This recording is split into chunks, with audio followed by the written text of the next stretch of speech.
Yo, we back. Had a lot to cover this week. We working, bro. We working for you, the people. And you can do something for us. Subscribe. Just subscribe.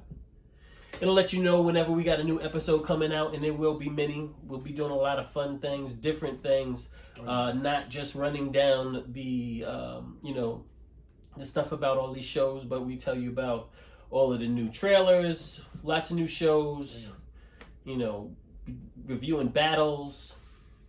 Right now, at this very moment, Steve Harvey is talking. That's right. He's talking because he's hosting the Versus tonight. Might not be you guys' cup of tea, but man, listen, the Aisleys and Earth, Wind, and Fire, you cannot beat it. If you listen to any hip hop, you know their songs. Oh yeah. Because those are two of the most sampled groups, especially the Aisleys. Aisleys are one of the most sampled groups ever. I'd say Aisleys, James Brown, George Clinton. Yeah. Who else? Sly Stone, maybe. They're on the top, like the top 5. They're definitely part of the top 5. I think Bob James' Nautilus might be the most sampled song of all time. I think that's what I heard. There's a lot. Okay. Listen to it, and when you go through it, you're like, yo, that's Nas. Yo, that's Ghostface. Yo, that's this. There's a lot. If you guys get a chance, listen to Bob James' Nautilus. That song is amazing. Yeah. And all of his work, But anyway, that's not what we're here for. My bad. This is Aiight So Boom. I am LR Blitzkrieg. I am the marksman. Yeah, man. And right now we're going to get into what I like to say is the meat and potatoes of the week. Our big thing that we like to review every week and run down and get really intricate with. And that's our favorite show, Falcon and the Winter Soldier. What's up, Disney Plus? How y'all doing? Cut me a check. Hi, Tiana Paris. Hi, Tiana. Basically. We've enjoyed this show from the beginning. We've been waiting for this show since WandaVision. Blitzkrieg and I actually started doing live shows on Instagram. Yeah, that was a lot of fun. That was a lot of fun based on WandaVision. Follow me on Instagram at LR_Blitzkrieg. Follow him at the Marksman. Because in between these, you might catch us on an IG Live, just giving you some impromptu review of something. Feeding the people. Yes. Just feeding the people. That's what we do, man. We here to give. And we definitely know from our friends, our community, that there are things that need to be discussed and broken down. There's backstory. There's decades of comic books that we've read. Yeah. Just general knowledge of the MCU and Marvel Universe just gives us a nice perspective to be able to break these things down for you. Yeah, man. We have a lot of knowledge, and what knowledge we don't do, we'll do our research and we'll give it to you so that you don't have to. And we'll give it to you in a very entertaining form because that's what we do here. Pretty damn entertaining. Are you ready to jump in this episode, bro? Let's do it. Alright, so this is episode... Oh my goodness, where are we? This is episode 3. Oh, hurts my heart. We're halfway through the 6. series. We're halfway through. Yeah, don't get too attached to these episodes. Thanks. Because they're definitely not, they're about an hour, about 50 minutes long. This is not as short as WandaVision where please stand by happens after the first bathroom break. Mm-hmm. We have a little bit more time to work with these characters. For sure. And I think they use time pretty wisely. They're not they're not wasteful with time. Yeah, in this episode in particular, it felt like a lot of the things that they probably could have stretched out some, they truncated it just because it wasn't as important as other things. Yeah. And we'll definitely get into the truncation of a few scenes and concepts. Sure. But as we start this episode, it starts with a commercial. We just went from a show that showed a lot of commercials. Right. This commercial was for the GRC. Yeah. The Global Repatriation Council. Mm. Which, as you can see, is very important. I love, it's just very smart storytelling how they address the blip. I told myself I wouldn't even call it the blip, but they say it so much. You have no choice. I want to call it something else, like the snapping, whatever. But the blip is more so when people came back. And that's what I think that's the difference. The snap we know the snap to be Thanos doing that as a fan. The blip is everybody coming back. The blip is the perspective of humanity going, what happened? It was the blip. Yeah. You know, as fans, we saw the movie. We know the snap is involved. The general public is not calling it a snap because they're not thinking about it as a snap. They weren't there. We followed it through several movies, and we know about the snap. Yeah. But they call it the blip, which is smart because if they call it the snap, it would be like, okay, well, how do y'all even? It's something that it's a detail that I think is very purposeful, and you have to imagine as people came back from the blip, the people that came back, we now have to have. They have no home, many of them. You know, their spouse moved on. Right. Well, it was 5 years, right? So if your house was empty for 5 years, chances are somebody else moved into your house.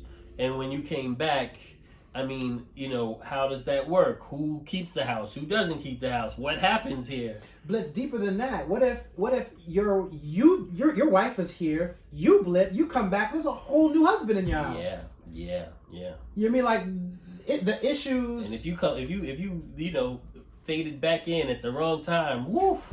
Man, you fade back into your crib, right? And your wife's over here with some new dude into your bedroom, and you're wearing your slippers, but no crimes were committed. Disrespectful. Because you definitely left the universe. Right? I mean, she's like, "What? I know it's 5 years, man. You're now homeless." Yeah. I don't know what your credits looking. There's so many things. And what does she do? Does she stay with the new husband? Does she go back with you? Like, what happens here? Are there here? blip relationships? Man, what's my blip girl? What if you had kids with the new person?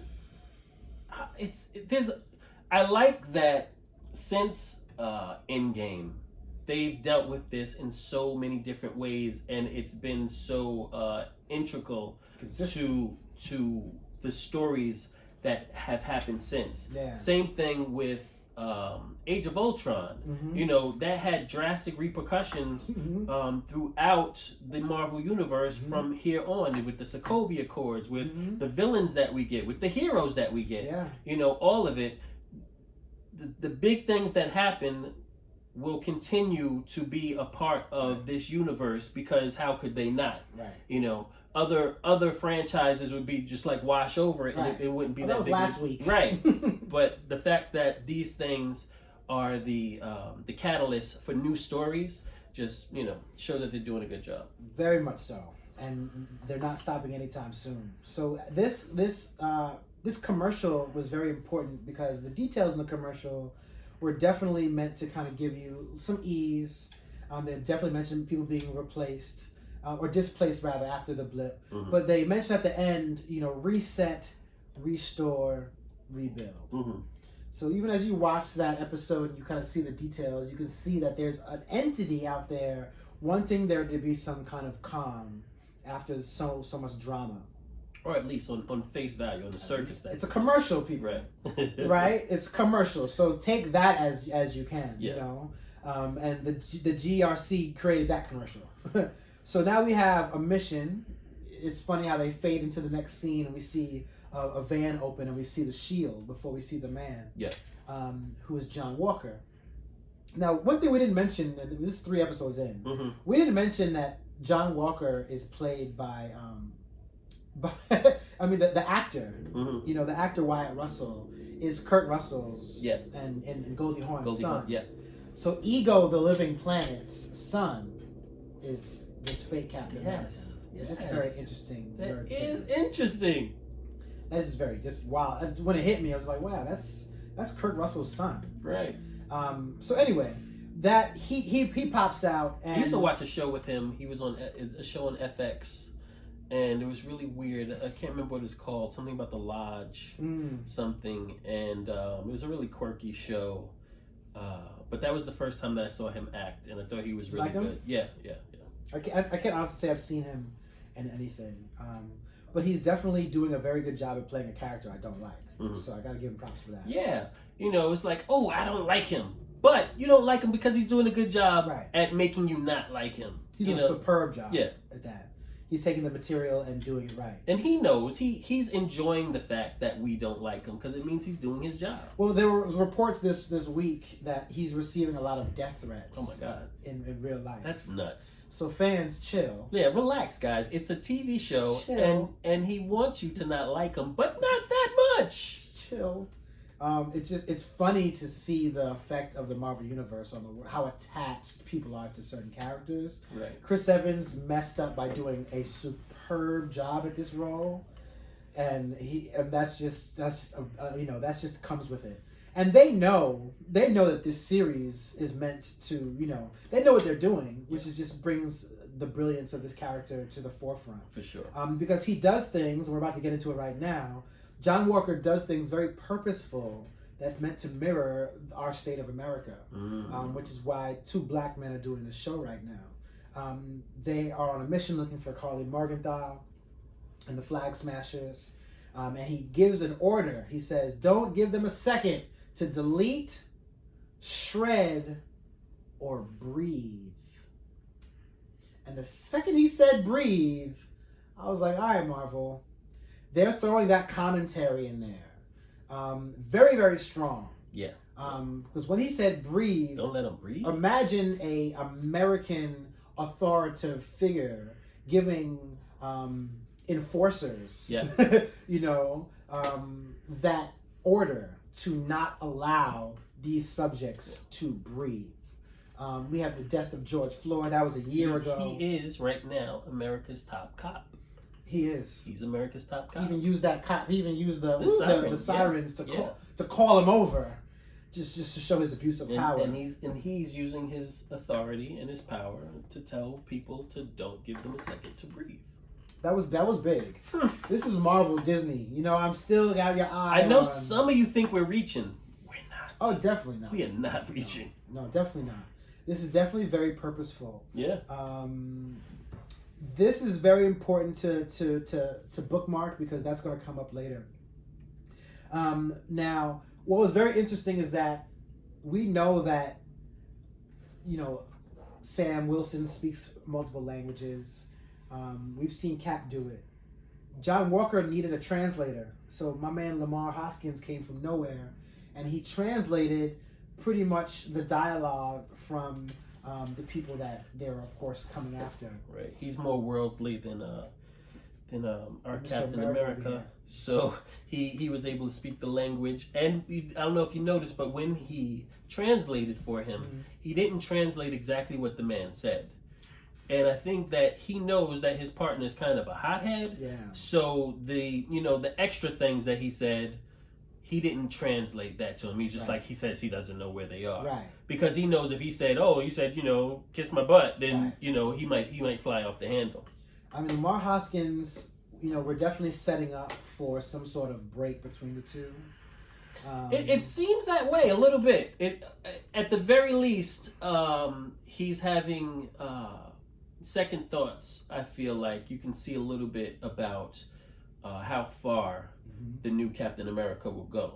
You could definitely tell, even from the beginning, that Lamar always had that moral center. Yeah. Where he's seen his friend accomplish all of these magnificent feats, and he definitely did his thing, but now he's stepping up to a new role, and what is that going to do to his friend? And we all have friends in real life who, hey, something may happen to them or happen to you, or your friend has to step to you and go, listen, pump the brakes a little bit, or you may have to stop somebody. So that's interesting to see his character. I'm very curious to see. I like how his setup has an actual star on his bulletproof vest. That's very cool. Like function and design. Yeah. So and not a big giant white star in the middle of his chest like the old Battlestar. Like here's a giant target to shoot me in, guys. Right, 100%. But in this altercation, homie spits on John Walker's face. Yeah. I'm not telling you anything. I'm not telling you what Carly is. Now we know from the last episode these are the people that Carly Morgenthau were rolling with. Right. They gave her and her Flag Smashers sanctuary for a little while. Food. Took care of them because they felt like they're doing the right thing, and the government, the Cap and Battlestar are using their power to press the public people rather than they can't get to the flag smashers, so they're pressing the people that are helping them. Right. They got some intel, some very loose intel that they're just moving through countries, and that's pretty much all they have. Yeah. So that spitting moment is very important because we're able to see John Walker's response. And he says, "Do you know who I am?" And that's a very important response for a character like that. Think about, what would Cap say? What would Steve Rogers We say? know for a fact Cap would never, ever say, "Do you know who I am?" Right. Because we know Cap cares about more than that. Right. And it's not about that. And Steve Rogers would never assume, even if he did think you knew who he was, Right. he wouldn't be as arrogant as to, say something like that. So. Right. And gotta say, commentary that reflects many attitudes that people have about America in relation to other countries. We kind of move in head first, and that bravado, that America that we are, that America first mentality often puts us in positions where we're doing wrong to others. When we did episode 1, I remember saying that I wonder if with this show being about, a Captain America figure and it being run by a black man and filmed at a time where Donald Trump was still president, would we get that social commentary that would parallel what was going on in the world at that time, right? And it in this particular episode, for me, it became very clear that there is that juxtaposition of the character in the show of Cap and the things that are going on that mirror Trump's presidency. Oh yeah. So you have this, and it's, we'll get to it, but even some a long thing that I wrote down that Baron Zemo says is exactly like, and I haven't heard anybody talk about it. Like, I've listened to some people talk about the show, whatever, but I haven't heard anybody talk about this specific point of it being this, zealot, over patriotic allegory for what was happening or what is still prevalent in American society and the way that we think about the world. Because this is a global show, but it's coming from our perspective, right? From the American perspective, Captain America. It's all about Captain America and the shield and the stars and stripes. So you get a lot of that in this episode. But anyway, I digress. No, you're 1,000% right. I mean, even the fact that we have our main antagonists are the flag smashers. Yes. Yeah. It just adds a lot more attention to any flag. Yeah. So the conversation pointed towards, the African American struggle within America. All those things are just pronounced and just. And so even much. the guy that spit on him, he's like, you Americans are becoming like bullies or something like something to that effect. Before he spits on Cap. Yes. And then Cap, punches him in the stomach and says, "Don't you know who I am?" And he says, "Yes, I do, and I don't care." And you got to think about that. America does a lot of things to push a lot of people around, and you can't assume that they're supposed to just bend over and take it, or be afraid of you, or not have disdain for some of the things that we do as a country on a whole, or at least from the top seat. Right. And that couldn't be more eloquent and more poignant for the day we're living in. Yeah. So as fans, we're watching the storyline and we're seeing, we don't know how far y'all gonna go. That breathe line did a lot for me. Yeah. I didn't even, until you said it, I didn't even catch it. But now that you say it, it's there. That wasn't an accident. No, there's nothing that Spellman is doing that's an accident. Yeah. No, he knows. So that's key. So we definitely appreciate that. Do you know who I am? Yes, I do, and I don't care. Of course, Lamar Hoskins is kind of trying to iron over the situation after the altercation. All right, so boom. Last week, I called him Leroy. I apologize. His name is Lamar. Try to disrespect my name. That was a little disrespectful. All right. Leroy. Yeah. Unless he has a Bruce Leroy glow, and that's part of his powers. Sorry, man. Lamar. Which is funny because Leroy and Lamar are two black names, so it's okay. Black. Lamar Hoskins? Draymond Green? Like, no. So we got Lamar trying to, pretty much he's pretty much letting Cap know she's giving people medicine. You know, she has a lot of loyalty that she's going to. She has loyalty garner. because she's helping people. She's helping people, right? Which is like, hey guys, you know, what are we doing versus what are they doing? Right. Who are the bad guys here? So you can see that Lamar's already kind of like he has a better view on the situation. Then John Walker pretty much realizes that they don't have it. You know, they don't have any leads. You know, he's frustrated. You could tell even in that interrogation how frustrated he was. Yeah. So he knows that Bucky and Sam, let's deal with whoever has a better hand, he says. Yeah. So we're able to kind of transition to Bucky and Sam. Mm-hmm. Where Bucky and Sam, we know from the last episode that they need to talk to their man, Zemo. Yeah. And Bucky wants to go in alone. You know, Sam's like, let's do this together. Right, so they walk into the prison and Bucky says, you know, I'll go in by myself. And he's like, you sure? Like, he's like, listen, you know, me and him have a history, blah, blah. Let me take care of this. So we realize later why he wanted to go alone. But he walks in and Zemo gets disrespectful from the jump street. And starts calling out the words that would turn Bucky into the Winter Soldier. The most disrespectful thing you can do. You gotta try it. You gotta try it. Don't you gotta try it? Yo, Zemo, I like Zemo. I'm not a bad guy, and I would try it. I ain't gonna front. I had to ease into Zemo, you know, from Civil War, because Zemo was a villain that I don't think fans appreciated Zemo until watching in Civil War 100 times. Yeah, if that makes sense. No, for sure. He was the invisible villain for the most part, because he didn't have a lot to do. You know, he was there and you found his intentions, but it wasn't like he got to do more than be this, you know, brooding bad guy. His motivations were more prevalent than him as a character, right. I would say. Zemo did a good job at doing what he had to do and then bowing out. But the reason why we give Zemo so much respect is because we've seen what the broken up Avengers looks like. Yeah, and he did that. Zemo broke up the Avengers, and that wasn't fixed until Infinity War. Yeah.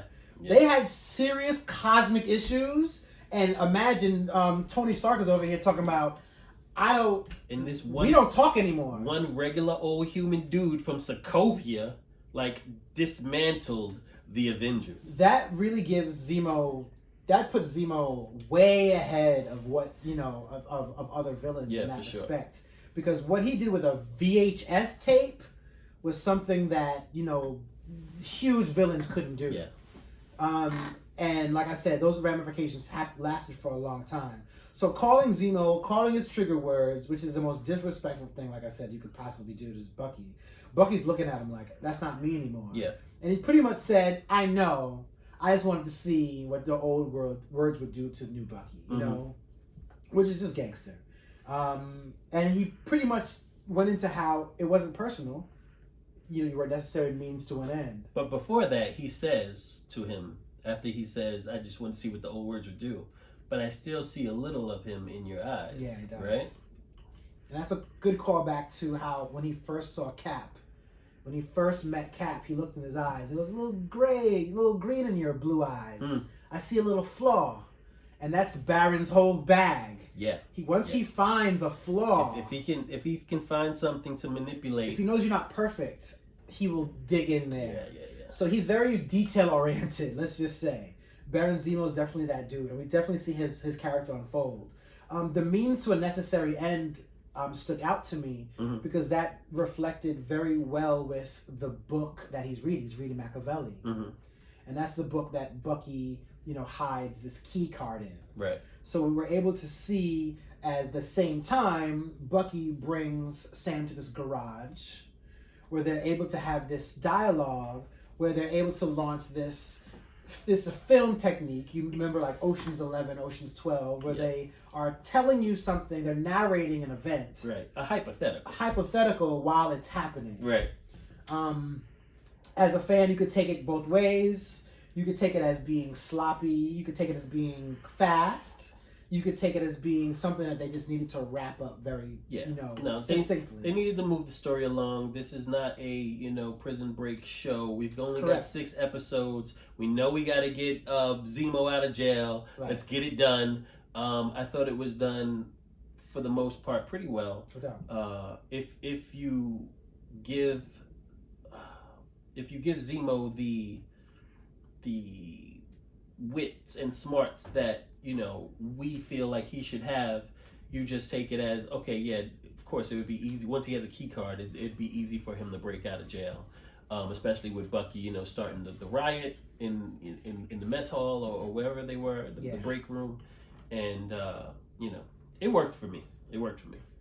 No doubt. I know there's a thin line between it working and it being, but it was something. Whereas even the last episode, like we mentioned in the last episode, if you tune in, watch last week's if you haven't seen it, the cell number coincides with the same cell number that Princess Leia was in Star Wars, in a scene where they broke her out, right. New Hope. So we know that scene was happening. This was like, let's just get to it. Let's make sure it happens. So that happened.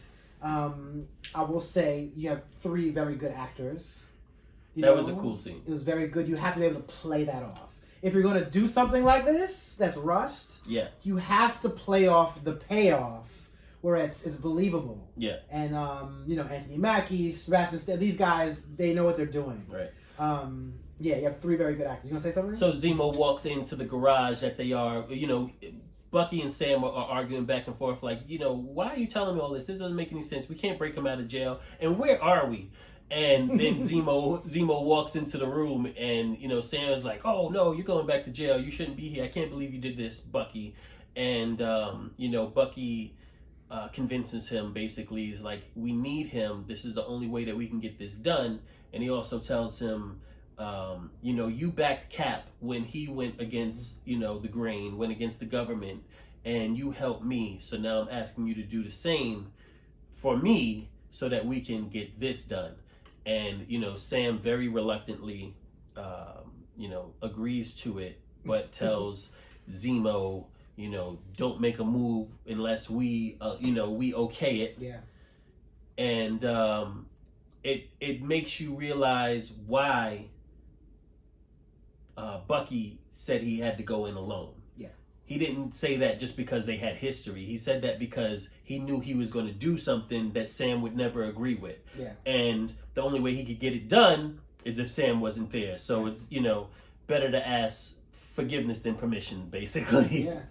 I mean, what worked with that is that I believe that even if he wasn't breaking Zemo out of prison, I think it was still smart for Bucky to go in alone. Yeah. Because Zemo doesn't like Avengers. You know what I mean? Like, he wasn't lying. No, absolutely. You know what I'm saying? It was still smart for him to go in alone to get Zemo to be convinced. Because he knows you're high, you know me, you know what I do.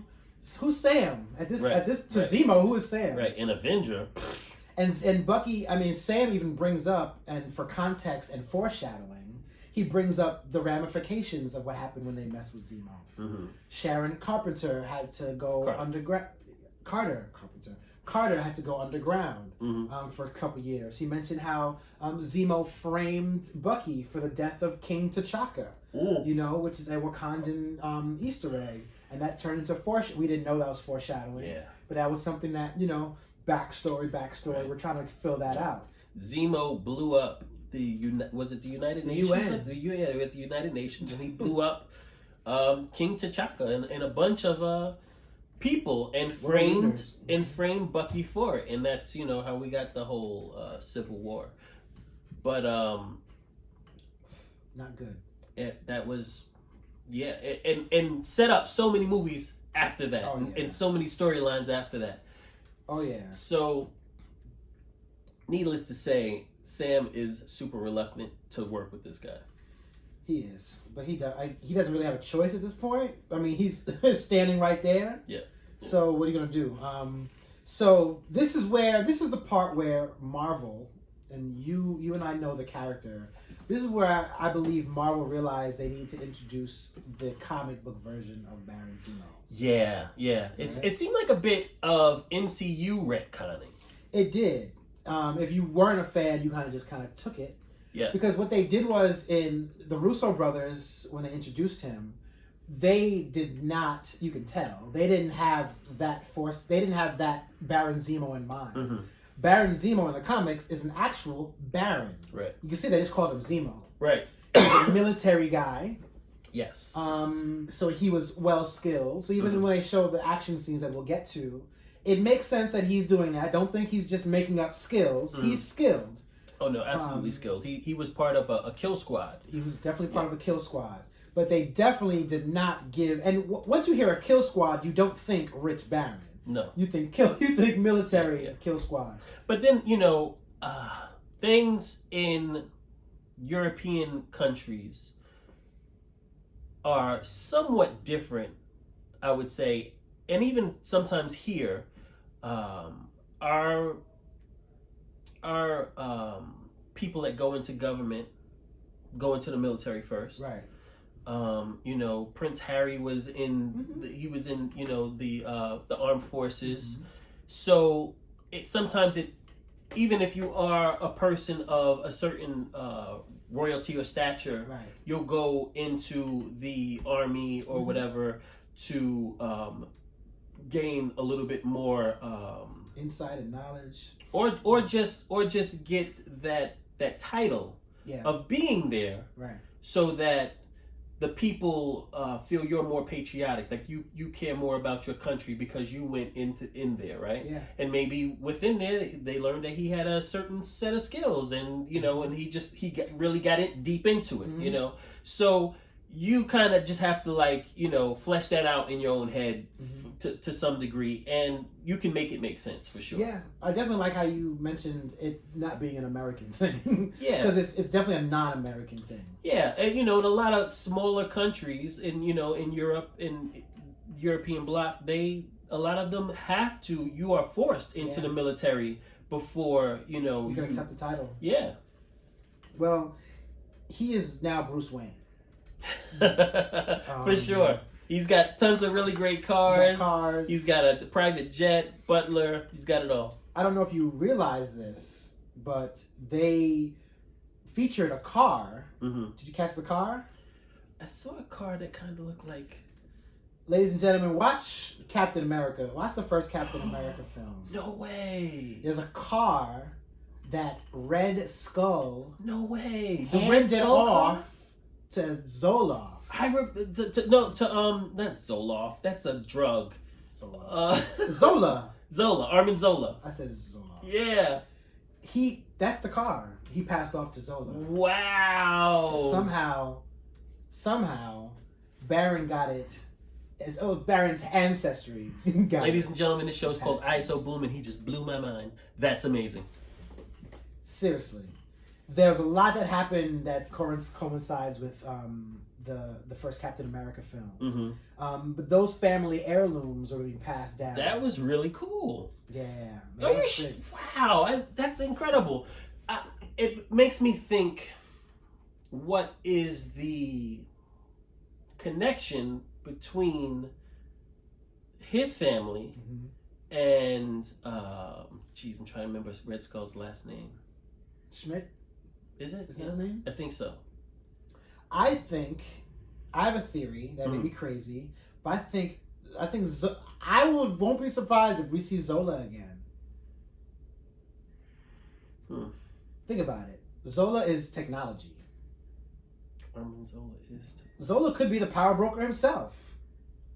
Nah, I could know. You know who the power broker is? Power broker. We'll get that is.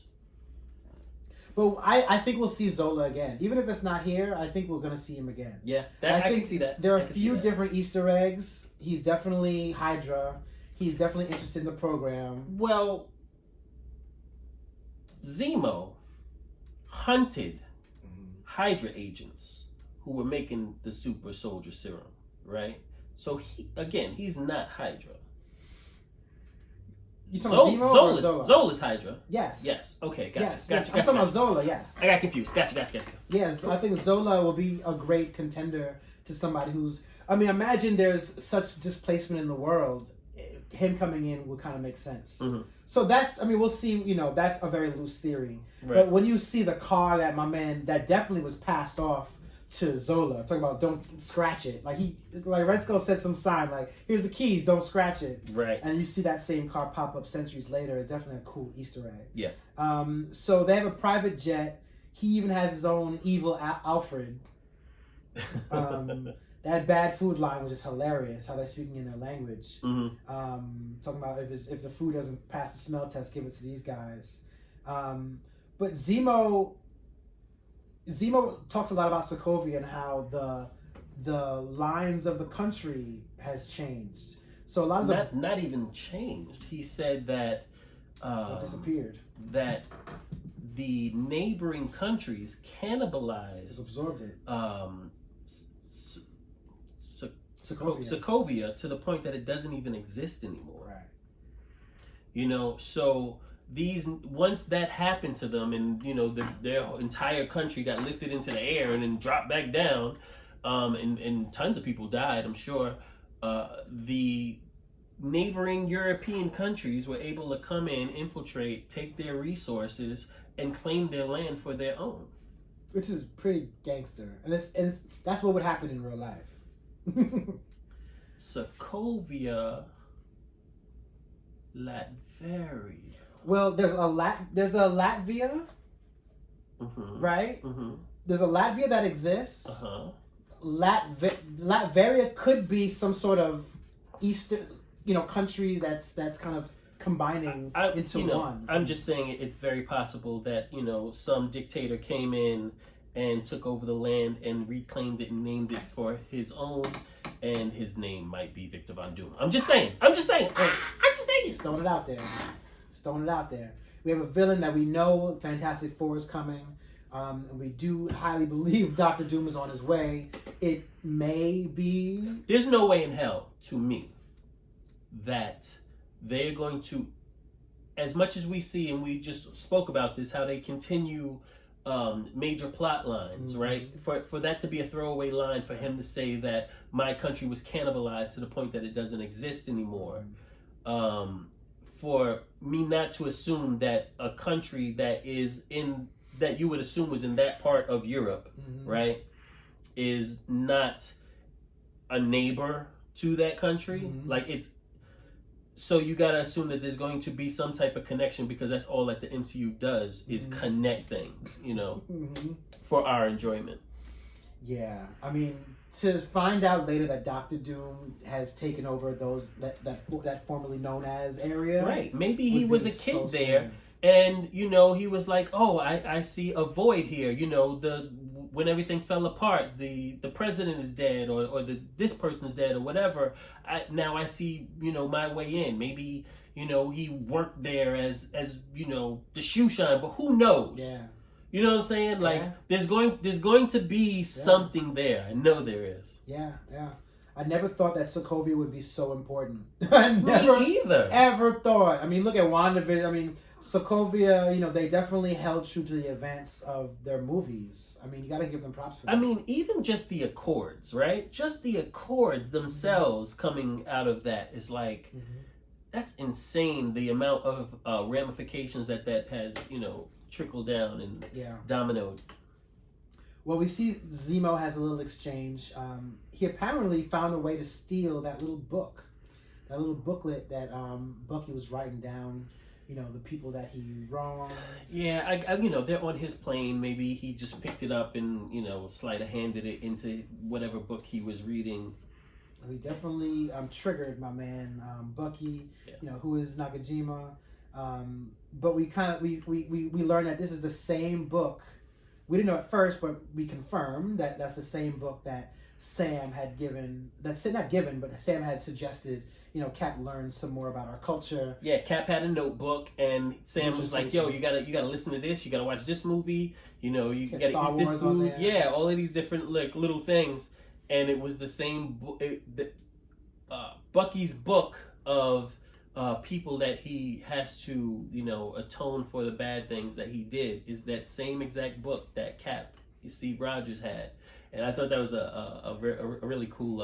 It's beautiful. Yeah. Cool. Because that book was very important. To have that importance shift over to Bucky was like a flip side of a coin. One person trying to come back to the world, and one person trying to redeem himself. Yeah. To use that little booklet was just very smart. Yeah. So Zemo's of course learning a little bit more. They have a little conversation about Marvin Gaye and Trouble Man, which kind of pretty much that conversation was really just to bring out how loyal they are to Cap and how much they love Cap and how much Cap was a centerpiece. And Zemo brings out a very clear point. Once we idolize these guys, once you create someone like a Captain America, I have it right here. Please. He says, because I thought this is super poignant, right? Mm-hmm. He says when he says watch yourself, Sam says to Zemo, right? And he's like, he's like, when I met Cap, the danger with people like him, America's super soldiers, is that we put them on pedestals. They become symbols, icons, and then we start to forget about their flaws. From there, cities fly, innocent people die, movements are formed, wars are fought. You remember that, right? Speaking to Bucky. As a young soldier sent to Germany to stop a mad icon, do you want to live in a world full of people like the Red Skull? And that whole thing to me was, we're talking about Donald Trump. That's what that was to me. Okay. Because he became, they put him on, he was put on a pedestal, he became an icon. And the people that follow him didn't care about his flaws. They forgot about his flaws. Wow. None of that was important to him, right? So it didn't matter what he did at that point. He became something more than the job and station that he was supposed to be. And when that happens, you get a world full of people like the Red Skull. Are you referring to the red MAGA hats? Am I? That's great. I didn't put that together, but that's great. That's what I got from that. Is like, you can't turn a politician into an idol. You can't. You can't make this into, you can't become a zealot of a person. You have to, live by ideals and morals and codes. And once you put somebody beyond being there, once you decide in your mind that person is flawless, that's a scary place to be. Yeah. And that's totally what I got from that whole speech. That's true. I didn't get the Donald Trump reference, but that definitely holds true. Yeah. 1,000%. Zemo doesn't believe in any of that. He doesn't want anybody up there. Right. Exactly. He got his money. He's wealthy on his own. It's interesting, Zemo is to see how this will play out. And in watching what happens after the flight to where they're going. Yeah. Does he not like the idea of super soldiers, or does he not like the idea of super soldiers that aren't in agreement or working for him? Right. I think he knows that they can't be fully controlled. But again, it's a means to an end, is what he's saying. So he'll use a super soldier to get what he wants, and then hopefully after that, he'll probably try and kill that super soldier. He'll probably just want that, right? Yeah. Exactly. But then that also leads me to him killing the super soldiers that were in Civil War, right? Like he could have used them, but he didn't. So. If he had a choice, I think he'd rather destroy them. If he had a mission that he needed them for, you know what I mean? Like something specific. Mm-hmm. And he could have recruited them to kill the Avengers. Mm-hmm. But you're right, he'd rather not have them. For sure. He definitely used Bucky as a weapon later, but I think that's just a minimum. I think he only had to do that because there were other, you know what I mean? Like, he wouldn't do that if he needed to. He'd have a gun and do it himself. Yeah. But that little, you know, I know a lot of people looked at it and just took it as like, you know, just a throwaway. But I thought that was a super important part of the show. I wouldn't say there are any throwaways in the show. No. You know, I wouldn't take the throwaway attitude with anything in the show. But yeah, that's key. So they have this conversation that conversation pretty much wrapped it up very well. They forward to the GRC, the resettlement camp in Italy. Mm-hmm. We're doing some country hopping where we have Carly visiting someone who's very sick. Mm-hmm. We learn who they are later. They have a nice little moment. And then we go to MCMIreport. Wait. Yes, please. Super cool thing that I noticed that was really quick, and I'm not sure if anybody picked it up. The lady she was talking to, the mother figure that that's where you were, right? Yes. Okay. So this woman is dying of tuberculosis. Yes. Carly is trying to save her life, but she didn't get the resources to her in time, or she didn't know how to help her properly in order to save her life. This person obviously is like somewhat of a mother figure to her, but you see that she has on a chain a Hamza, right? And the Hamza is a hand with a world in the middle. And a Hamza is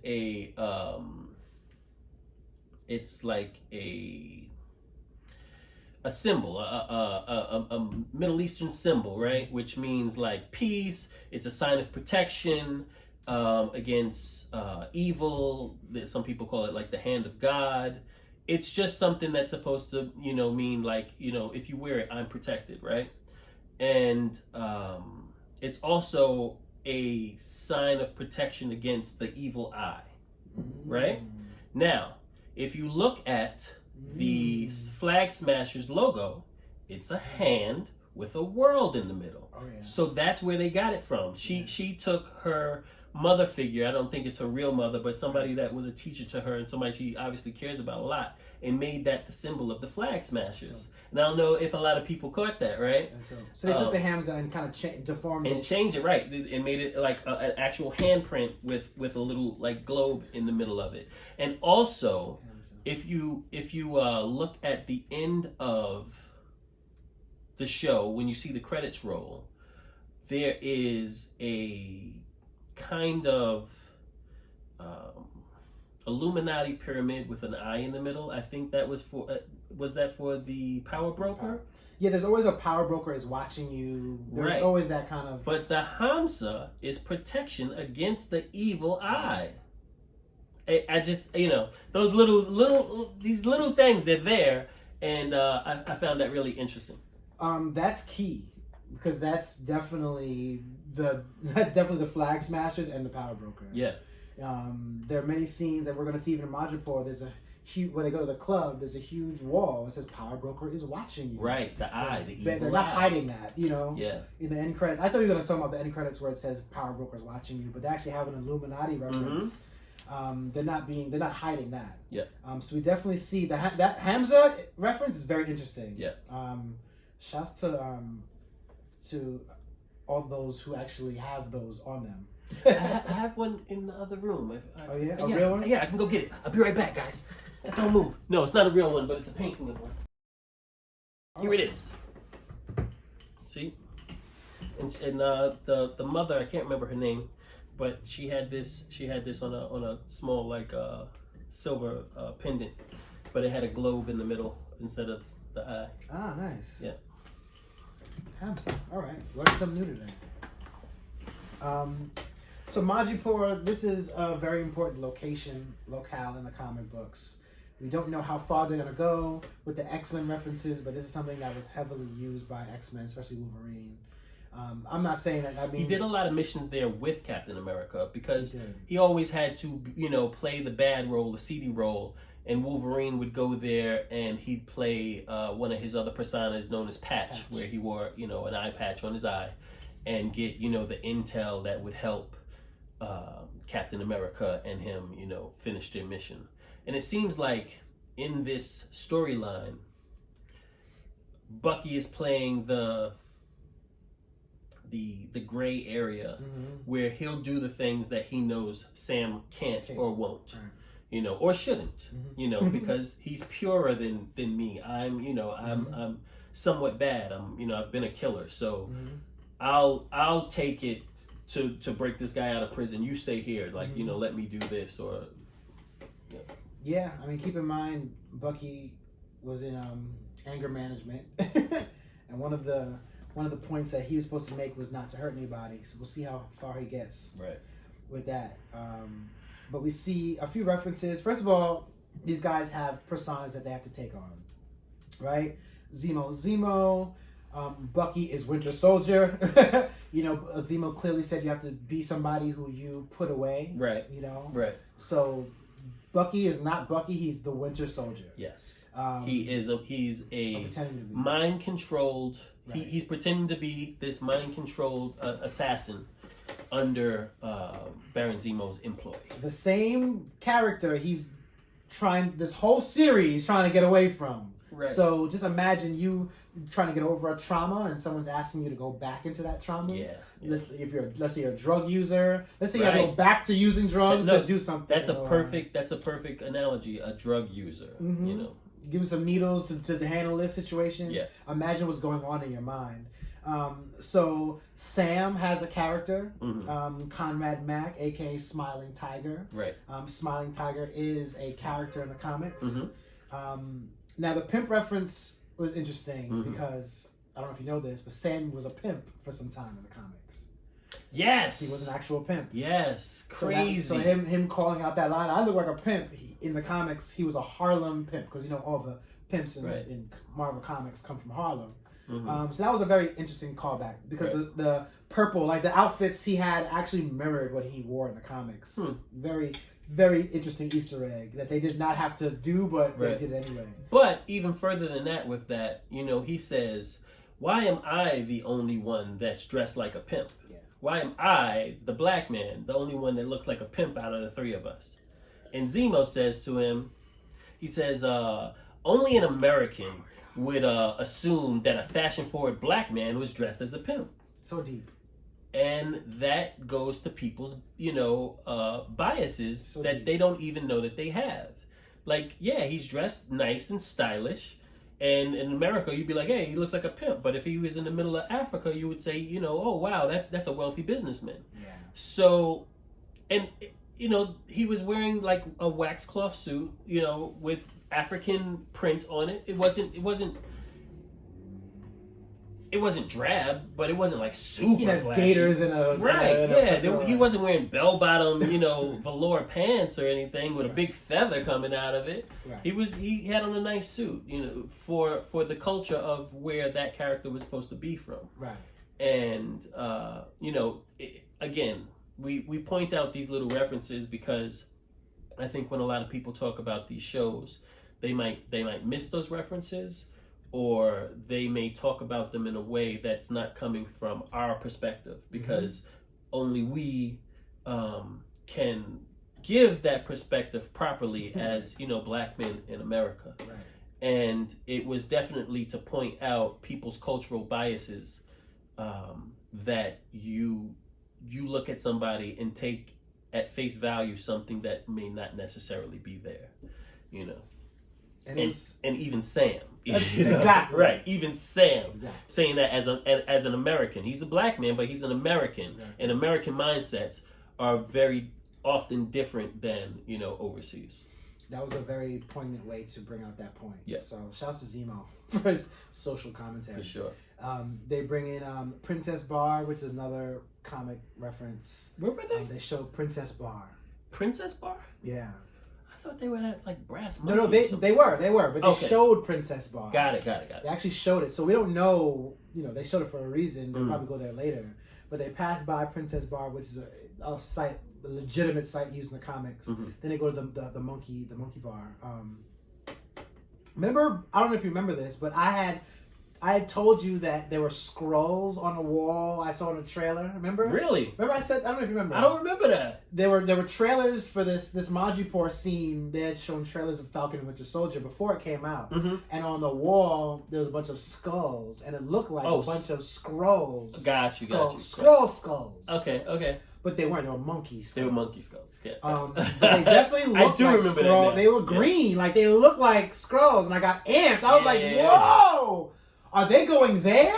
Yeah. This is going to be some underground skull. Like, that was, that had me. But no, they're monkeys. I calmed down a little bit. I digress. A little bit. But at this bar, we see the squad, this new squad, approaching the bar, trying to pull off their aliases. Especially Sam. Right. Sam, I mean... Smiling Tiger, who in the comics was a Thunderbolt at some point in time. Mm-hmm. Yeah.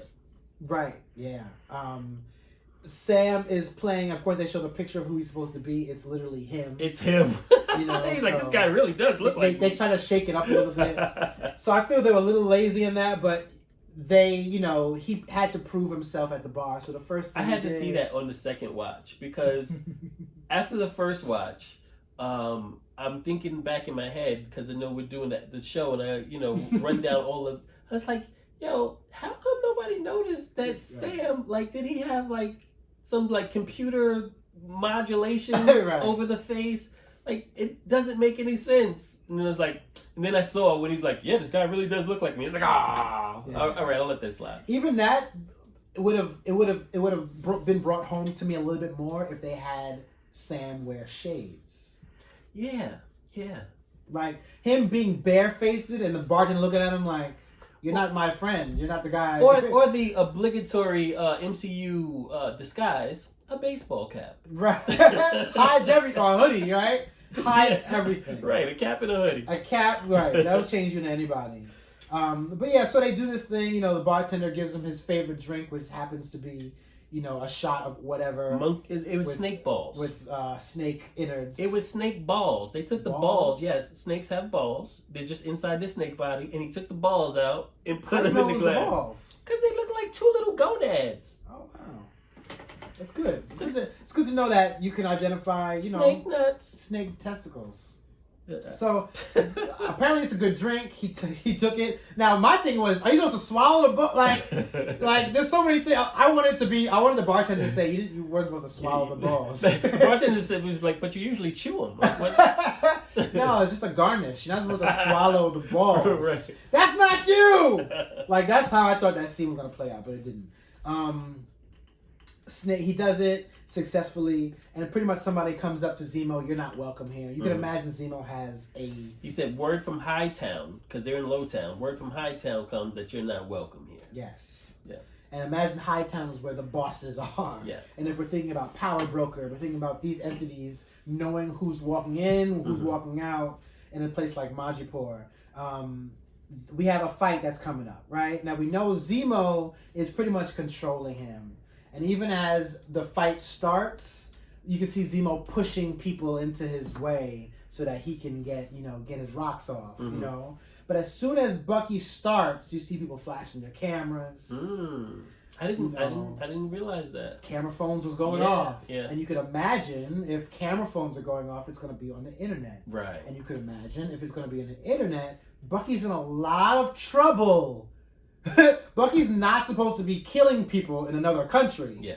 As far as that footage is concerned, he is Winter Soldier again. Right. And what happened in Wakanda didn't work. And he's Winter Soldier again with an escaped prisoner. That he probably broke out himself. Yeah. So there's a lot of things that are happening. I immediately thought John Walker's going to have to take him down personally. You know what I'm saying? Right, certain events are going to have to happen just from seeing camera phones from that floor. So kind of keep that in mind. Possible, yeah. They're fighting a little bit. Zemo approaches. After that that dies down a little bit, we have word that Selby will see you now. Yes. And Selby is I didn't do research, but I know that Selby is a character from the comics. They gender bent the character.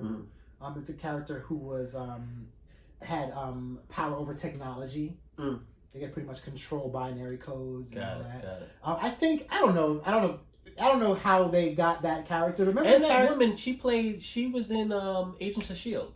Was she? Yeah. I didn't know that. Playing somebody else? Yeah, playing somebody Confusing completely fans. different timeline. Don't worry about it. Fans who don't know what's up are like, you know.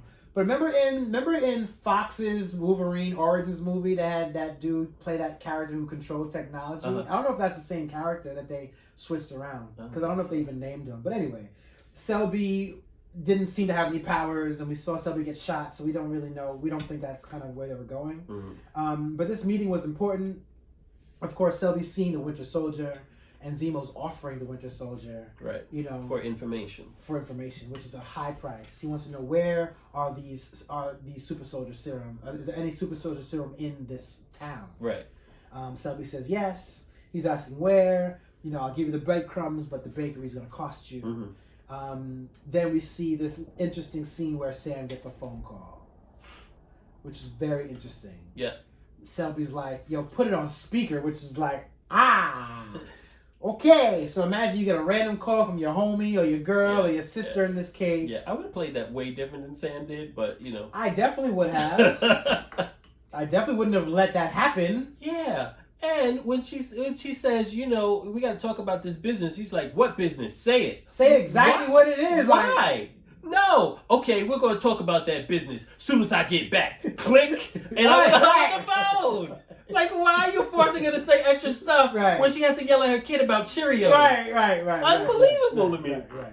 Selby hears all these lines. She was good. Even the Cheerios line didn't even set her off, it seemed. Right. The Sam thing, obviously, you know, who the hell is Sam? That broke off. So that scene was really interesting. And they went into fight mode. Right. She says kill him, and then Selby gets shot. She gets shot. From out of nowhere.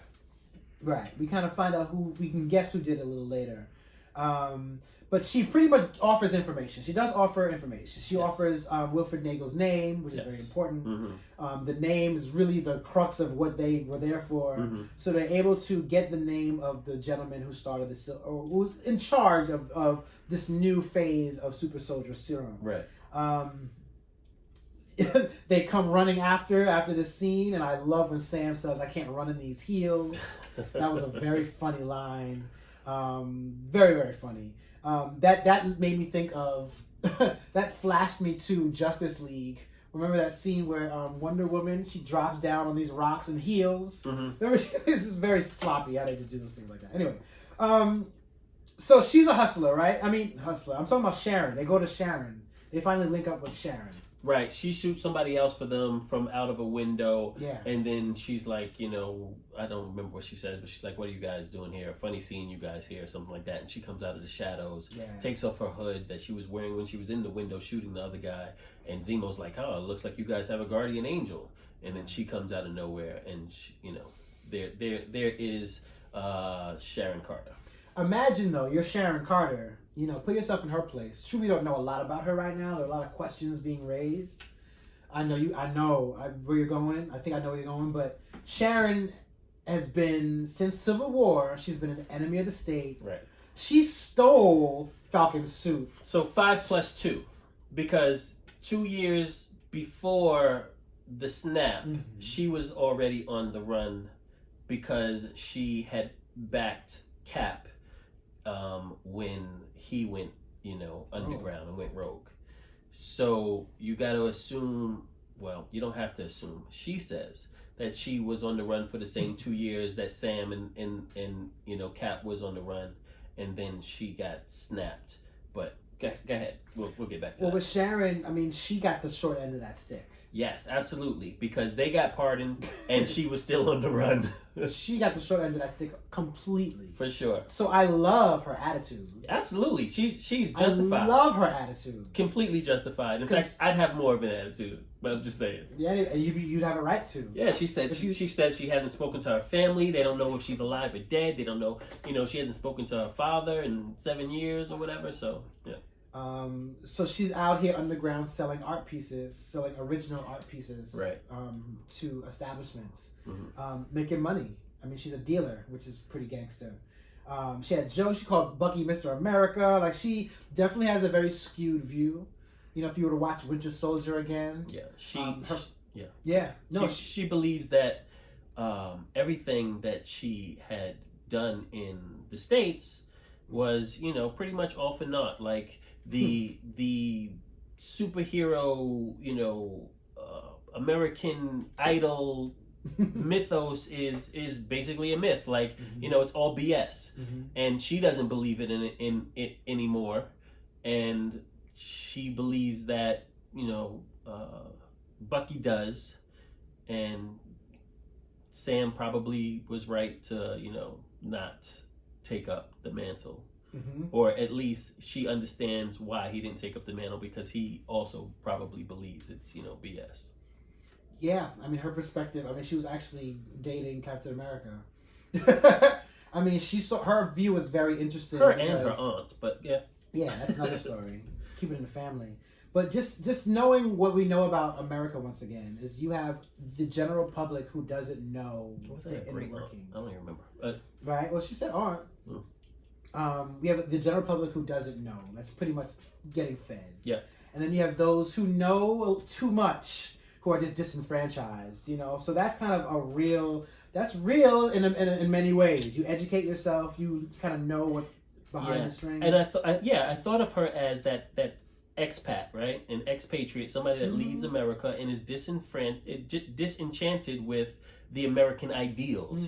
She's like, it's all BS. Like, the way that America runs and they act is not the real world. It's in a bubble, right. And it's a facade. So that's what I got from her, is like, she's one of those people that just leaves America and realizes that the world is a different place than what she thought it was when, she was there and working for the government and all that. Yeah, she went through it. I mean, she spoke at at Sharon's funeral, and next thing you know, she's on the run. So they are pretty much zeroing in on Nagel. Nagel is the doctor. Well, she has a party, right? And she's like, I need to get more information. I'll try and find out where this guy is. So you guys, just blend into this party where I have all of these, people coming to buy this high-end, art.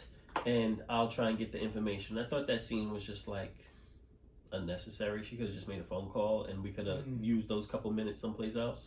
But we got to see like Baron Zemo dance for a second. I don't know. And then she's like, "Yeah, I got the information." And then all of a sudden, we're in, at the docks. I was like, she's like, "Let me make a phone call." Okay, and then just go straight to the docks. Yeah, I mean, considering how they use all those extras for nothing. They use the club scene a lot in the promo. It seems like they just wanted that scene. It's so weird. It was so weird. The Baron moment will go viral. So maybe they there was nothing about that scene that was integral to the plot of the show. I hear you. They find these containment units, so they have like this lot of units, and one of the units, big shipping containers. Nagel's supposed to be in one of them.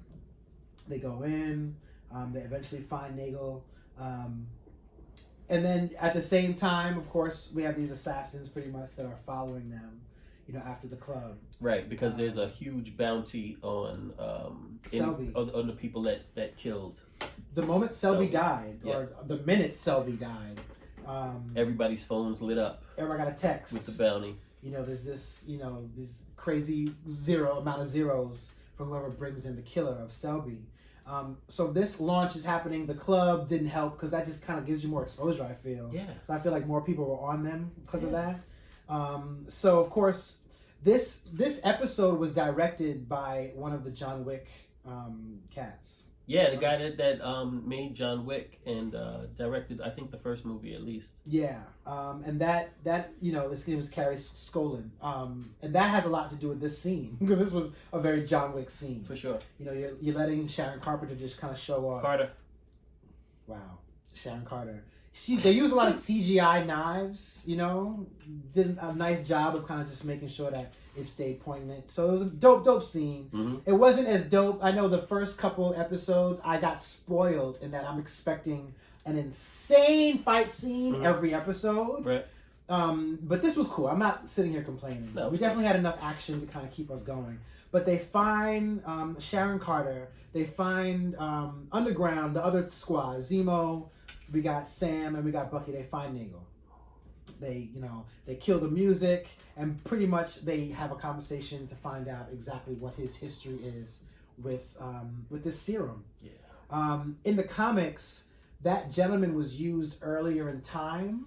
Yeah. Like he's the one responsible for Isaiah Bradley's situation. Right.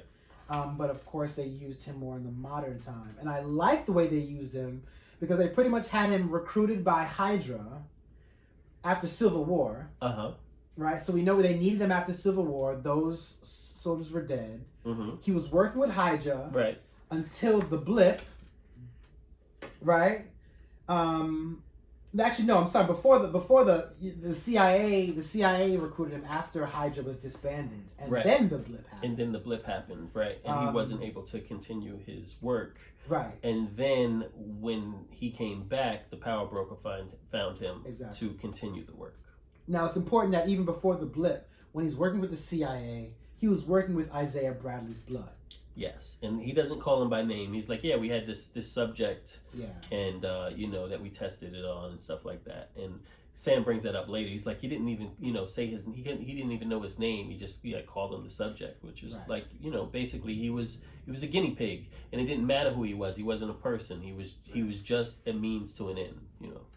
That's important. They have a very important conversation about the nuances of the serum, mm-hmm. and we're nerdy enough to understand. Now, Captain America, Steve, okay. was a little puny, very small guy, and went into a machine, took the serum, right? And they had injection points all over the place, right? It was a ton of injections for him to become, and then he comes out, and the cocoon opens up, and he's like super buff and big and probably 200 pounds heavier than he was when he went in. Now that says a lot about what the serum does. Yeah. And what their process was. Nagel actually goes into how he's proud. He called himself a god. How he streamlined this formula so that you didn't have to bulk up like that. Right. You'd look exactly as you did before, but you'd be like, 100 times stronger. Now that is very smart, Blitz. To me, that is Marvel. That is a storytelling method. Yeah. To say we're not souping anybody up when we do this. Yeah. We're gonna have this actor be whoever they are. Right. Carly is a little girl. And if we ever decide to have more super soldiers along the line, we don't have to get the biggest, the bulkiest dude. We can just get the best actor. Exactly. You know what I'm saying? Like it doesn't even matter now. We're not doing what we did in this first movie again. Yeah. Which was very smart. It made sense from a logistics standpoint, to have this streamlined, serum that you don't need all this apparatus. You don't have to go on the Hemsworth diet to be in this movie. Right.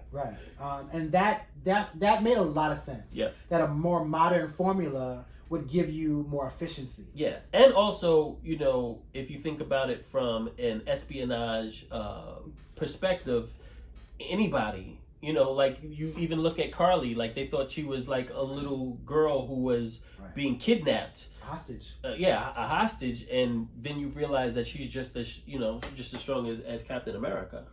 Yeah. I will say, that took me out of a little bit of that concept because I don't see Carly, even the actor that they're using, mm-hmm. I don't see her as formidable. Mm-hmm. I don't see her as even a villain really. Mm-hmm. To me, she's just kind of like there. I don't get excited when her scenes come on. Really? Not really. I think she's a pretty good actress. I think she's doing a good job at changing the perspective of what you think she should be. I would take that. She definitely changing the perspective of what I think an antagonist would be, or a super soldier would be. And until this episode, I didn't feel like we had a villain to the show. There was nobody to root against for me in the show. I didn't root against the Flag Smashers. Right. I know that eventually the new Cap, John Walker, is going to turn into something that you can hate. Right. But right now, I don't hate him. He's just kind of a jerk. You know what I mean? But until Carly does what she does, and which she had spoke about no turning back tomorrow in the previous episode, you didn't have anybody that was like, okay, that person has done bad. Outright. Yeah, outright bad, for sure. Which are the best? I mean, we're 3 episodes in. You know, so they are having their fun. They're taking their sweet time. Yeah. Imagine if they had given us the full villain in the first 2 episodes. I mean, at this point, they would have to, you know, twist just to keep us interested. Yeah. So we definitely have that. And I remember when Nagel said that he was a god, they cut to Zemo walking away. By the way, I thought Nagel was the worst actor on this show. You didn't like him? I thought he was really bad. He was just trying to play the creepy scientist guy. Yeah. And it was like... He overdid it?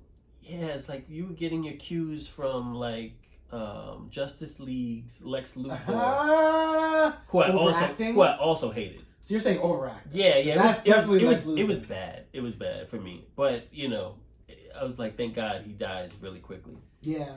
I mean, I gave his overacting to how he was doing some insane things. You know what I mean?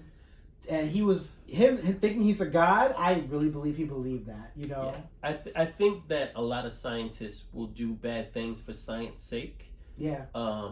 And I think he could have played that not as, you know, you know, right. Well, make me a better offer and maybe right, it's like, come on, dude, like, relax. He definitely spoke like somebody who's about to get killed. I'm glad Zemo shot him. He spoke like somebody who's about to get killed. Right. You know, somebody who talks a lot. They talk a lot of mess. Yeah. You ain't gonna do nothing. Like, you know, you're just a target. Yeah. So you're right about that. He definitely. I mean, Zemo literally slipped away when he said he was a god. So you could tell Zemo, because Zemo doesn't like that. Yeah. Zemo doesn't want superheroes. Yeah. So and he was working on vials at the time that all this was happening. Yeah. You know, these blue fluid vials. And at some point in time, Bucky asked him, are there any super serums in this lab? And he looks at it, like he turns like for a second before he answers. So with Zemo having ducked off for a second, right, who knows what he may have picked up, you know, in that time. We don't know. Yeah. He picked up a gun. He did pick up a gun. He picked up a Glock. And shot him. Do you think that he took vials of super soldier serum? I don't know what he took, but I thought it was awfully convenient that he shot him at the time that he shot him. Okay. Because at that moment was when Sharon had gotten into the building. Oh, you're suspicious of Sharon. I am so suspicious of Sharon. It's not like we saw Sharon and then he was shot. He was shot and then we saw Sharon. Like, he didn't know Sharon. Sharon wasn't present when he shot him. Everybody had earpieces in. This is not giving Sharon a break. I'm not giving Sharon a break at all. She has been on the run, and she says it's only been a couple years, but I believe that she's been on the run for 7 full years, and went to MCMIreport and, you know, started her business, and, you know, I think she is more than she says she is. She was definitely snapped. She's not lying about that. How you know? Because they showed her face in Endgame. Did they? She was snapped. She was snapped? 100%. You sure? 1,000%. Well, she was snapped. That changes things. She's not lying about being snapped. You saw her snapped? No, I didn't see her snapped. Remember they had a list of victims? She was a part of that list. I can show it to you. Who would know if she was on the run? No, but I'm saying you have to... No. Somebody like the power broker could fake their snap. I hear you. I don't think they're going that way where they're saying that they're lying about it. Sharon Carter's the power broker. I said it. This episode did a lot. I think that's a misdirect. I think they're doing that on purpose. You don't think Sharon Carter's the power broker? I don't think she is, because I think that's a huge misdirect. I think at this point of it being a misdirect, I don't think they can introduce a new bad guy. I think we have all the players on the board. Well, not all the players, because we have something coming at the end, right? But I hear what you're saying. But we don't have all the powers on the board. Listen. Nagel, right? Mm-hmm. Where did he work? Where did he work? Tell me what his story was again. He worked for Hydra. He worked for Hydra, and then he worked for the CIA, right? Yeah. Where did Sharon work? She worked for the Shields, aka Hydra. No, she worked for CIA. Oh, that's right. Well, she was a Shield agent. Yes, and then she became CIA. And then she got blipped. Okay. And when she came back, who would have information about Nagel? That's saying that when she returned from the blip. She didn't get blipped. If you watch, please leave us in the comments. What are your theories about Sharon Carter? Even if she got blipped, she came back and she was like, "Oh man, I'm still on the run. I ain't got no money. Let me see, man. F the U.S. government. I got to do for myself." And that's what she did. Sharon Carter, power broker. You're welcome. I believe that this show, they know we don't know who the power broker is, and they know in this episode the questions will be answered. So I think they expect us to think that the power broker is a man. And if you watch all of the episodes, right, they continually, I don't know what that was. They continually go he, you know, the power broker, he. But whenever Carly speaks about him, she says the power broker. Right. She never says he or she because she knows what the power broker, if the power broker is a he or she, and they don't want us to know that she knows that it's a he or she. So she just says the power broker. She doesn't say, you know, he or him or whatever. It's, man. No doubt. That's a very viable theory. That's a very viable theory. And the whole art thing and her living in Hightown. Yeah. Yo, fam, she killed Selby. She did. Why? I mean, that was unnecessary. Selby didn't have a weapon. She could have killed everybody in that room and not killed Selby. You think that points to her being the power broker? Because Selby worked under the power broker. Why would Sharon kill Selby if she's the power broker? I think she has her reasons. Selby wasn't snitching. It's not like Selby was about to tell. You know what I mean? Sharon could have been anywhere in the world, but she's in the exact place. But she's here with us, Sharon. But she's in the exact place that the power broker is peddling super soldier serum. I don't know. No doubt. That's about. I honestly think it's a I think they know we're gonna think that, and that's a misdirect. That's my opinion. Next week, I think we'll see a lot clearer. But I still have my money on a possible new character, a possible old character that they're bringing up, and quite possibly Zemo knows that she's the power broker, because Zemo, make no mistake, Zemo's a billion steps ahead of everybody right now. Yeah, like he is super smart, and he definitely is ahead. He's getting away. He's not going back to jail. Right. Zemo, I really like his character now. Yeah. Like, you know, he was there in Civil War, but now I like. He's like a formidable, regular dude. And when he puts on the mask and gets busy, great work that you could just put on the mask, have the stunt double come in, and just be as agile as you want to be. Yeah. A comic accurate mask goes a long way. It was so comic book accurate. You know, like it had a great texture. Texture and like, you know, bigness to it. It wasn't Depth. just like this, you know. I almost think there's some CGI in there. I think when he pulled it off, it was definitely CGI. That's a CGI mask. Yeah. You know, there's a new age where we're just learning different materials and fabrics, but they're so advanced with CGI. I mean, Avengers Endgame, no tangent, but the Avengers Endgame, those time suits that they went back, those were all CGI suits. Yeah. They're showing off to the point where they're just like, just change the whole, like, they're able to do that. And it also seems to me that the mask was not necessarily his mask, but a legacy, you know, that was part of his family. Yeah. Which adds more mystique to the character. He found it in the car. He found it in one of the old cars. And was like, I'm Baron again. With the coat, that coat is beautiful.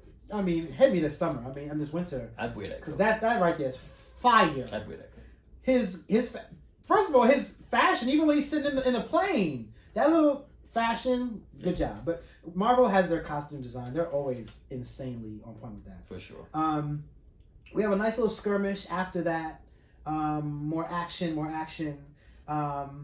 Nagel's dead.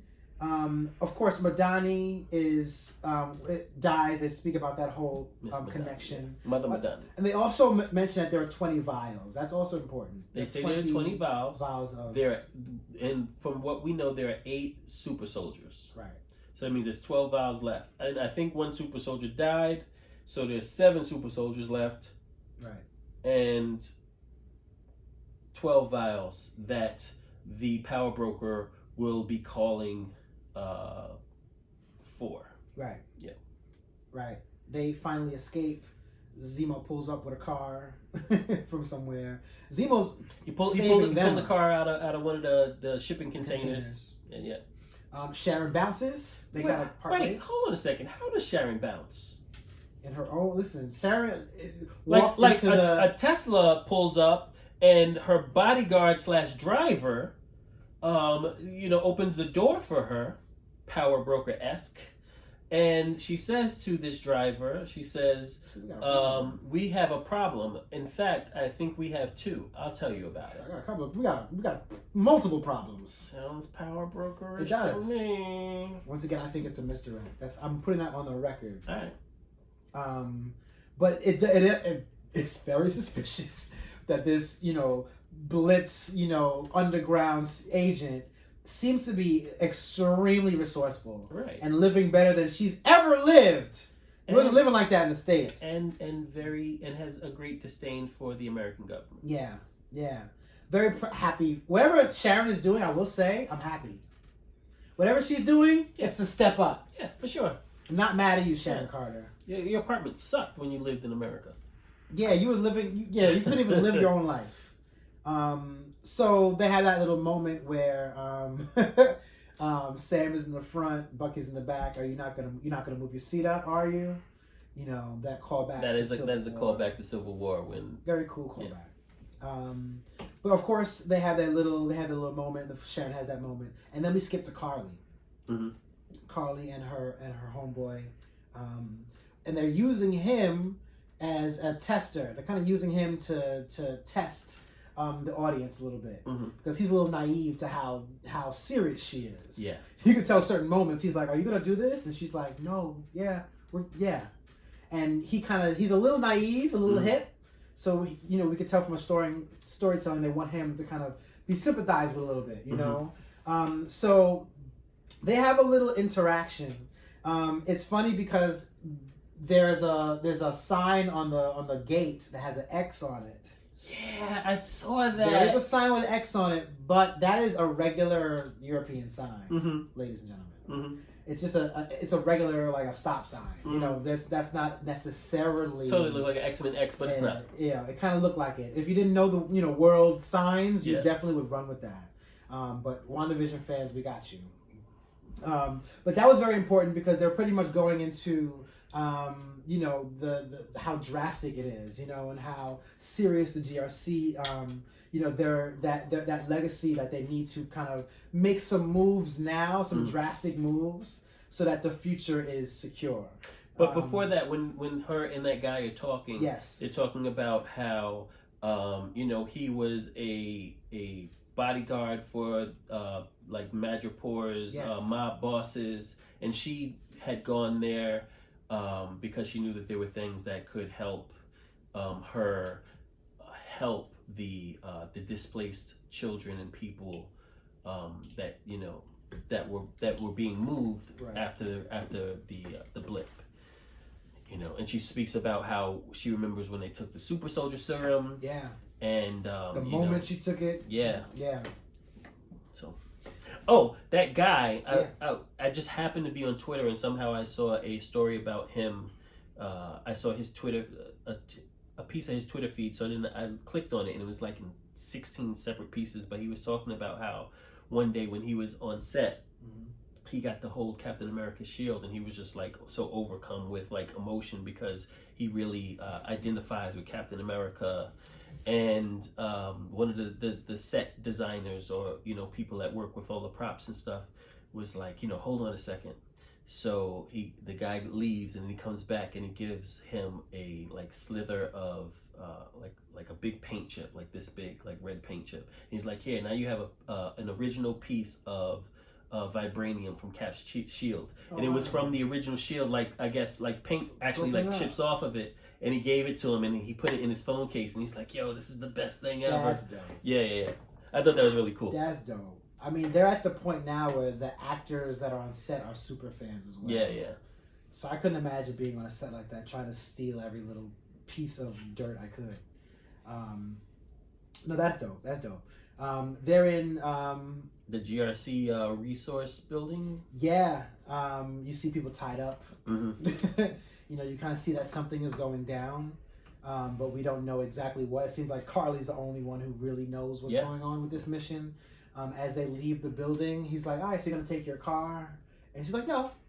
But put your seatbelt on. Yeah, we got you, but I need you to hurry up. You know, and before they really pull out, the car explodes. Her car that she left behind explodes and kills all the people that were in the building, and you know her second in command, or the guy that's with her, he's like, you know, there were people in there, they were alive, and she was like, this is the only language that they understand. You know, I mean, you know, we need to see how far they would go. So now, to me, Carly's a villain because she killed innocent now people. She is. Now she's a villain. Before she was never a villain to me. But once you decide that you're going to kill people, you know, and you don't know, those people weren't necessarily evil. They could just be workers who thought that they were helping the world by giving out these resources and stuff, and you killed them. Yeah. You know, no matter what they thought of you as an organization. They didn't deserve to die because you stole their resources that you wanted to give to people that you felt deserve the resources more. You know, that's another conversation of who deserves the resources. Yes. Who decides who gets the resources. Yeah. I mean, that's a daily conversation. If you even think of resources, you think of Thanos. Thanos is his original mission was to erase half of life so that there will be more resources. Right. So imagine after that process is reversed, there's now a lack of resources. Yes. On just to get real nerdy, there's on Screen Rant, there's a cartoon series where you have Thanos with his assistant, where they have all of these supervillains and you show their human assistant, and it's like, what would their assistant say to them? I've seen that. That's not the how it should have ended, right? That's something different. No. Okay. It's a lowbrow animation, I believe is the name of it. So basically, it's the assistant smacking Thanos, going, listen, what do you think causes hunger? You know? Right. How about you snap double the resources into existence? Right. Like, so what do you think you were doing? Thanos is like, I don't really know how it works. And the guy's like, it's supply chains. Supply chains is how we get food to people, and you just disrupted every supply chain in the universe. Right. You know what I'm saying? So it's just a funny way of like, what were you trying to do? But when it comes down to what they're dealing with now, they're really dealing with resources being an issue. Yeah. You know, and that's just an interesting issue to have. That's so funny. So this is where we kind of go back to the team, the Zemo team. Bucky, they're branched off, and now they're in Latvia now. Mm-hmm. They're in Riga, Latvia, and they're on foot. And they're now they're on a mission now to find the flag smashers. And they have new intel that they're working with. Mm-hmm. So as they're on foot, Bucky walks off on his own, and he starts seeing these beads on the floor. Now they had this conversation, we spoke about it before, but they actually had this conversation right here about the border lines being erased and Sokovia being off the map. They actually had that conversation then. Okay. But as Bucky's walking off, he finds these beads, these spherical beads with inscriptions on them. If you're a fan, if you know Black Panther, you know these beads mean a lot. And as he's walking off, he's looking around, and he does a nice little pan shot, you know, and he says, you know, I was wondering when you were going to show up. And you could hear the music, a little twinge of that Black Panther music. Yeah. And we get, you know, probably the best. I think this and Agatha, you know, Agatha Harkness being revealed at the end of the episode, I killed Sparky. That, like, the end of the episode is very important, how you end an episode. Yeah. Ending an episode gets that person ignited. Yeah. And I was watching the episode chilling. I wasn't, you know, I was chilling, enjoying it. Yeah. But I literally got excited when we saw my girl Aiitt pop up from Wakanda. Yeah. So how did you feel about that the last step? No, it was the same thing. I was like, what? Like, how are we, like, I can't believe that they're building even more on top of what's already here. Like, I thought we had all the players on the field, and now you're talking about Wakandans coming in, and, like, you know, she's like, I'm here for Zemo, you know, and look, the Dora Milaje could have came in and took Zemo, nothing y'all could do about it. Right. Dora Milaje, some bad women. Right. There's nothing you could do. But I feel like she has so much respect for the White Wolf, or perhaps even some type of relationship. Not necessarily like a romance, but he was in Wakanda for a while, right? So she knows him, so she's like, yo, let me lead him away and to come over here. So I let him know, yo, we taking your mans. Listen, Ayo popping up in the way she did. Ayo, the first Dora Milaje you ever saw, in the movies, when she says to, I believe it was Black Widow, she says, move or you'll be moved. Like, she's, this is not just like some random black woman with a bald head. She's the first Dora Milaje you ever saw in she's the first movie. First Wakandan, worst major Wakandan outside of T'Challa that we really saw. Yeah. And even then, T'Challa, that's subtle. T'Challa looked at her and looked at Black Widow and was like, you know what? I would pay to see that. As entertaining as that would be, rest in peace, Chadwick Boseman. Facts. Her importance was, first of all, she's a character that she's an original character, right? We know she's close. Yeah. Even in the Black Panther film, she's always there. She's not a throwaway character. No, she's super important in the comics. Exactly. So her showing up, even when she spoke to Bucky, she didn't speak in English, bro. And it's very important to see how tight Bucky is with Wakandans. Yeah. And how much Bucky loves Wakanda. He loves Wakanda. He really does. He's that white dude who's like, nah, kid. He was invited to the picnic. The barbecue. He's at the barbecue. Right. He knows what to get. He knows the chitlins. He knows exactly what the hot sauce. He was in there. They spent a lot of energy to and that arm that he got that in Wakanda. That's a vibranium arm. He didn't have a vibranium arm before. No. He had a metal arm. Yeah. So everything a lot of what he has, I mean, the fact that and his peace of mind, or the little bit of peace of mind that he does have.